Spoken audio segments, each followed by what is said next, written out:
Hi everyone, welcome back to Retirement with Sheri and Randy. Randy is still resting his leg, so it's just me today. And I thought, what am I going to talk about today? So I thought I'm going to talk about something that I've never really explained.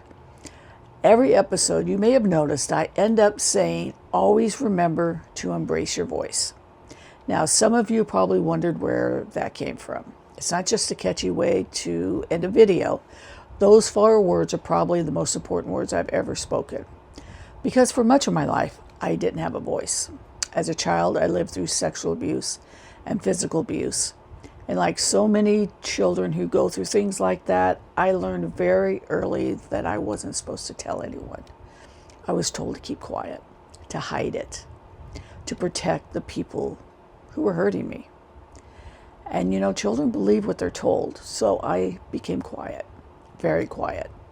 I didn't just stop talking about the abuse. I stopped talking, period. I became the kid who never really spoke. Looking back now, I was hiding from the world. Silence became my safe place. Then something happened. Eventually, I found the courage to tell someone what had happened. I finally spoke my truth, and no one listened. I cannot even tell you how much that changes a child. When you finally find the courage to speak and nobody believes you, you begin to believe your voice doesn't matter. So I went right back into hiding. Years went by. I carried fear, carried shame, I carried hurt. I smiled when I needed to smile. I laughed when I needed to laugh. But inside, I was carrying something pretty heavy. Then, little by little, life started putting good people in front of me. Real friends, people who listened, people who didn't judge me, people who showed me that my thoughts mattered, my feelings mattered, that I mattered. And for the first time in my life, I started trusting people. And something interesting happened.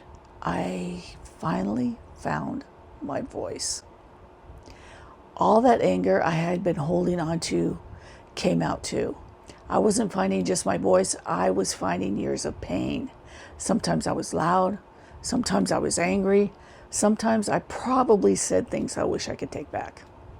At the time, I thought maybe there's something wrong with me, but now I understand. It was part of healing. For years, I had been swallowing every emotion. Eventually, that bottle explodes. Healing isn't always pretty. Sometimes healing's messy. Sometimes healing is learning how to use your voice without letting pain speak for you. That took me years.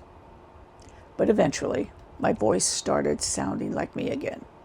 Not the scared little girl, not the angry woman carrying years of hurt, just me. And that voice led me into radio, led me into writing, led me into caring for my mom during Alzheimer's, led me into YouTube and the podcast. It led me to every chapter of my life that has been another way of embracing my voice. And here's the beautiful thing. At my age, I'm still learning. I'm still discovering new ways to use it. Your voice doesn't have to be loud. It doesn't have to be on YouTube. Maybe your voice is finally setting a boundary. Maybe it's apologizing. Maybe it's saying, I need help. Maybe it's just saying, I love you. Maybe it's telling your story for the first time. Whatever it is, don't let fear steal it. Because I know what it's like to lose your voice. I know what it's like to spend years trying to get it back. If there's one thing I hope you remember after watching today's video and listening to this podcast, it's this. Someone, somewhere, needs the voice you've been afraid to use. Your story matters, your feelings matter, your dreams matter, and your voice matters. That's why every single episode I say these words. Not because they sound nice, but because I lived without a voice for too long. So today, and every day after, I hope you'll do the same thing I'm still learning to do. Always remember to embrace your voice. I will see you next time. Thanks for listening. I hope you subscribe. I hope you follow. And I hope you have a great week. Bye-bye. Hey, thanks for hanging out with us for a bit. If this felt like your kind of conversation, go ahead and subscribe and follow. We'd love to have you back.